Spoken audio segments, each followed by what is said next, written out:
નમસ્કાર મિત્રો, હું મૌલિક ફ્રોમ ડીસીપી ગ્રુપ અમદાવાદથી. આજે હું તમને વાત કરવા માટે આવ્યો છું એવા સિટીની જે સિટીની અંદર આપણને best connectivity, best pre planning infrastructure, zero pollution environment અને બેસ્ટ ડ્રેનેજ સિસ્ટમ આપણને એક જ જગ્યાએ જોવા મળતી હોય એવું સિટી એટલે કે આપણું આ ધોલેરા. જો ધોલેરા સ્માર્ટ સિટીની વાત કરું તો આપણા ગુજરાતમાં જ બનવા જઈ રહ્યું છે, જે 920 સ્ક્વેર કિલોમીટરની અંદર આ સિટી ડેવલપમેન્ટ થવા જઈ રહ્યું છે. એટલે કે આપણું આ સિટી મુંબઈ, દુબઈ, સિંગાપુર કરતાં પણ આ મોટું પ્રી પ્લાનિંગ સિટી ડેવલપમેન્ટ થવા જઈ રહ્યું છે, જે આપણે ઇન્ડિયાનું પહેલું પ્લેટિનમ રેટેડ અને ગ્રીનફિલ્ડ ઇન્ડસ્ટ્રીયલ સ્માર્ટ સિટી છે. જો હું વાત કરું તો હેલ્કો, વિપ્રો, આઈબીએમ, સિસ્કો આ ચારેય કંપનીએ ભેગી થઈને આ સિટીનું જોઇનિંગ કરવામાં આવ્યું છે અને પ્લાનિંગ કરવામાં આવ્યું છે. જો એમાં વાત કરું તો આ સિટીની અંદર આપણને 22 ગામને મર્જ કરીને એક TP1 થી લઈને TP6 નું ટાઉન પ્લાનિંગ આપણને થતું જોવા મળે છે. એની અંદર પણ આપણને 27 સબ ટીપી પણ જોવા મળે છે. એટલે કે આ સિટીની અંદર એ રીતનું પ્લાનિંગ કરવામાં આવ્યું છે કે એટલે કે દરેક ઇન્ફ્રાસ્ટ્રક્ચર પ્લાનિંગ મુજબ ડેવલપમેન્ટ થતું જોવા મળશે. જો હું વાત કરું તો અત્યારે TP2 અને TP4 માં આપણને ડેવલપમેન્ટ થતું જોવા મળે છે, જેને આપણે એક્ટિવેશન એરિયા કહેવામાં આવે છે, જે 22.5 સ્ક્વેર કિલોમીટરનો એરિયા છે એપ્રોક્સ.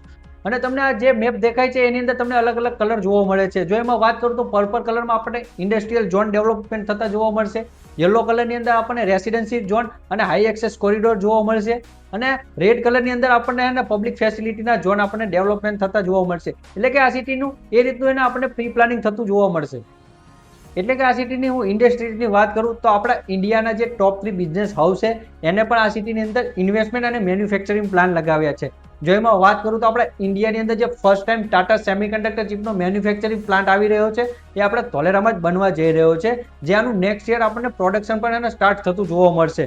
અને હું વાત કરું તો રિન્યુ પાવર કંપની જે એક સોલર પ્લેટનું મેન્યુફેક્ચર કરી રહી છે અને અત્યારે એક્સપોર્ટ પણ કરી રહી છે. અને હું વાત કરું આ સિટીની અંદર એક ICT ટેકનોલોજીનો પણ યુઝ કરવામાં આવ્યો છે. એટલે કે આ સિટી ઇન્ટરનેટ અને કેમેરા સાથે કનેક્ટ છે. એટલે કે આ સિટીને આપણે ઇઝીલી મેનેજ કરી શકાશે.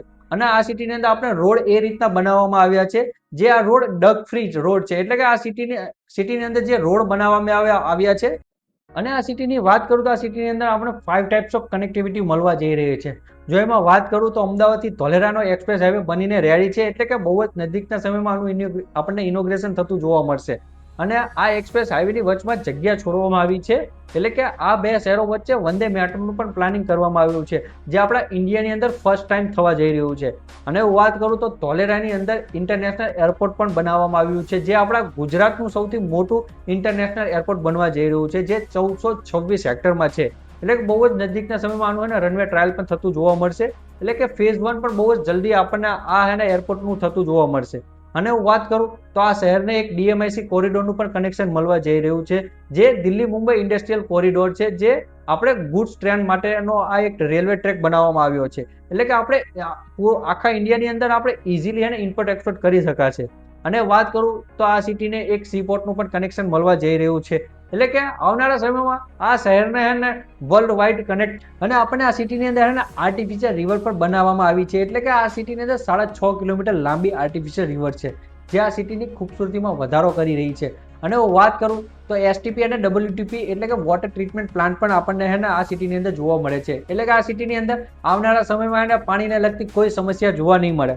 અને આવી જ વધુ ધોલેરાની માહિતી માટે અને તમારે પણ ધોલેરા વિઝિટ કરવા માંગતા હોય તો તમે અમારા નંબરનો સંપર્ક કરી શકો છો. Thank you so much.